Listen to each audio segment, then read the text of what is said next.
ഇപ്പം മൂന്നാമത്തെ സിനിമ സംവിധാനം ചെയ്തുകൊണ്ട് എനിക്ക് തോന്നുന്നു ഞാൻ ഒരു സംവിധായകൻ കൂടിയാണെന്നൊക്കെ പറയാറായി എന്ന് തോന്നുന്നു. അപ്പോൾ ആസ് എ ഡയറക്ടർ എനിക്ക് അളവില്ലാത്ത അസൂയുണ്ട് ബ്ലസ്സേട്ടനോട്. പക്ഷെ അസൂയോടൊപ്പം തന്നെ ഇത് ഒരിക്കലും എന്നെ കൊണ്ട് സാധിക്കില്ല എന്നുള്ള പൂർണ്ണ അറിവും എനിക്കുണ്ട്.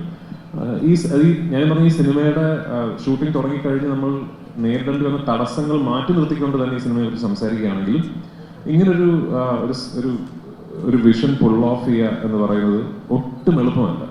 ആൻഡ് അതിനോട് ആഡ് ചെയ്യേണ്ട ഫാക്ട് എന്ന് പറയുന്നത് ബ്ലസ്സേട്ടൻ 2008-2009 കാലഘട്ടങ്ങളിൽ ഈ സിനിമ ഏറ്റെടുക്കുമ്പോൾ അന്ന് മലയാളത്തിലെ എനിക്ക് തോന്നുന്നു നമ്പർ 1 ഫിലിം മേക്കേഴ്സ് ഒരാളാണ്. അന്ന് ബ്ലസ്സേട്ടൻ മമ്മൂക്ക, ലാലേട്ടൻ മുതൽ ഞാൻ വരെയുള്ള ഏത് നടീനടന്മാരോട് പോയിട്ട് എനിക്ക് ഒരു സിനിമ ചെയ്യണമെന്ന് പറഞ്ഞാലും മറ്റെല്ലാ കാര്യങ്ങളും മാറ്റിവെച്ച് ബ്ലസ്സേട്ടൻ്റെ സിനിമ ചെയ്യാൻ സമയം കണ്ടെത്തുന്ന ഒരു സംവിധായകനാണ്. അവിടെ നിന്നാണ് അദ്ദേഹം 15-16 വർഷങ്ങൾ ഒരൊറ്റ സിനിമയ്ക്ക് വേണ്ടി മാറ്റിവെക്കുകയും ഒരു എപ്പിക് വിഷൻ പുൾ ഓഫ് ചെയ്യാൻ അദ്ദേഹം ഇപ്പൊ ബ്ലസ്സേറിനെ ഞാൻ കളിയാക്കി പറയും, കുടുംബത്തിൻ്റെ കാശുണ്ട്, അതുകൊണ്ട് ബ്ലസ്സേറിന് ടെൻഷൻ ഇല്ലാന്നൊക്കെ. അത് ഞാൻ കളിയാക്കി സംസാരിക്കുമെങ്കിലും ദ ഫാക്ട് ഇസ് അതല്ലല്ലോ. ഒരു ഫിലിം മേക്കറെ സംബന്ധിച്ചിടത്തോളം നമുക്ക് സിനിമകൾ ചെയ്യുക, നമ്മുടെ കൂടുതൽ കഥകൾ പറയാൻ സാധിക്കുക എന്ന് പറയുന്നത് തന്നെയാണ് ആത്യന്തികമായിട്ട് നമ്മുടെ ഏറ്റവും വലിയ ത്വര. അതൊരു 16 വർഷക്കാലം മാറ്റിവെച്ച് ഒരു സിനിമയുടെ പുറകെ നിൽക്കുക, ആ സിനിമയ്ക്ക് വേണ്ടി ഒരു ദിവസം പോലും ഒരു കോംപ്രമൈസിലേക്ക് പോകാം, അല്ലെങ്കിൽ ഇനി വേണ്ട, ഇനി എളുപ്പ വഴിയിൽ തീർക്കാം എന്ന് ചിന്തിക്കാതിരിക്കുക എന്ന് പറയുന്നത് എന്നെ കൊണ്ട് സാധിക്കുമെന്ന് എനിക്ക് തോന്നുന്നില്ല. അതുകൊണ്ടാണ് ഞാൻ പറഞ്ഞത്, ഇനി എത്ര സിനിമകൾ ചെയ്താലും ആടുജീവിതം എന്ന് പറയുന്ന ഒരു ബെഞ്ച് മാർക്ക് ഇനി മുതലുള്ള എല്ലാ സംവിധായകർക്കും നടീനടൻ ഞാൻ പറയുന്ന അതൊരു ആസ്പിറേഷണൽ ആയിട്ടല്ല. ഒരു സംവിധായകൻ ഒരു സിനിമയ്ക്ക് വേണ്ടി, അദ്ദേഹത്തിന്റെ സിനിമയ്ക്ക് വേണ്ടി, അല്ലെങ്കിൽ what A film maker can do for his own vision എന്നതിന്റെ ഒരു അൾട്ടിമേറ്റ് ബെഞ്ച് മാർക്കായിട്ടാണ് ഞാൻ ഇതിനെ കാണുന്നത്. ഇതിനപ്പുറത്തേക്കൊന്നും ഒരു ഫിൽം മേക്കറിന് തന്റെ ഒരു സിനിമയോട് ഒരു അർപ്പണബോധം ഒന്നും കാണിക്കാൻ പറ്റുമെന്ന് എനിക്ക് തോന്നുന്നില്ല. ഞാൻ ആദ്യമേ പറഞ്ഞല്ലോ, ഈ പുസ്തകം അങ്ങനെ പകർത്തിയ ഒരാളല്ല ഞാൻ. എനിക്ക് ഈ സിനിമയിൽ, നിങ്ങൾ സിനിമ കാണുമ്പോൾ മാത്രം അറിയാവുന്നതുകൊണ്ട് അത് ഡീറ്റെയിൽ പറയുന്നത്, ഈ സിനിമയിൽ എനിക്ക് ഏറ്റവും പ്രിയപ്പെട്ടതായി തോന്നിയ അത് ആ പുസ്തകത്തിലില്ലാത്തൊരു സീനുണ്ട്. അതാണ് കാരണം.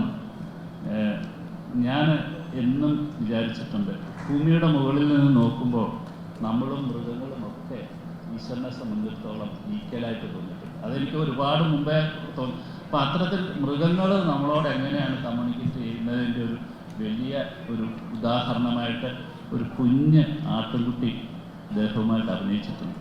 എനിക്ക് തോന്നുന്നു ഞാൻ ഏറ്റവും പ്രിയപ്പെട്ടതായിട്ട്, അതിനുവേണ്ടി ഞങ്ങൾ കഷ്ടപ്പാടുകൾ വളരെയാണ്. ശരിക്കും ഞാൻ റസൂലിൻ്റെ അടുത്ത് പറഞ്ഞു, ഞങ്ങൾ മിക്സ് ചെയ്തുകൊണ്ടിരിക്കുമ്പം ആ കുഞ്ഞ് ആട് മരിച്ചുപോയി. എനിക്ക് ഇത്രയധികം വേദനയോടുകൂടി എനിക്ക് എന്നുവെച്ചാൽ ആട്ടുംകുട്ടി അല്ലായിരുന്നെങ്കിൽ ചിലപ്പോൾ നമ്മൾ അതിൻ്റെ ഫോട്ടോ ഇട്ടേനെ.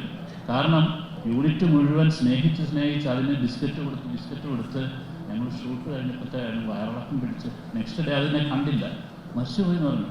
എനിക്ക് എത്ര ഇമോഷണൽ ആ കാര്യം. നിങ്ങൾ ആ സിനിമ കാണുമ്പോൾ ആ സിനിമയിൽ ഇമ്പോർട്ടൻറ്റ് ക്യാരക്ടറാണ്. ആ കുട്ടി മരിച്ചു എന്ന് പറഞ്ഞ് കുട്ടി മരിച്ചു എന്ന് തന്നെ എനിക്ക് പറയാൻ പറ്റുന്നത്. അപ്പം ഇങ്ങനത്തെ ഇമോഷണലി നമുക്ക് എല്ലാത്തിനോടും, ബെന്യാമിനെ ചെടിയാണെങ്കിൽ എനിക്ക് ഈ ആട്ടുകുഞ്ഞിനോടാണ് എൻ്റെ ഏറ്റവും വലിയ സ്നേഹം, ഇഷ്ടം എന്ന് പറയുന്നത്. അപ്പം ഓരോരുത്തരെയും അങ്ങനെ ടച്ച് ചെയ്തിട്ടുള്ള പല കാര്യങ്ങളുണ്ടാകും.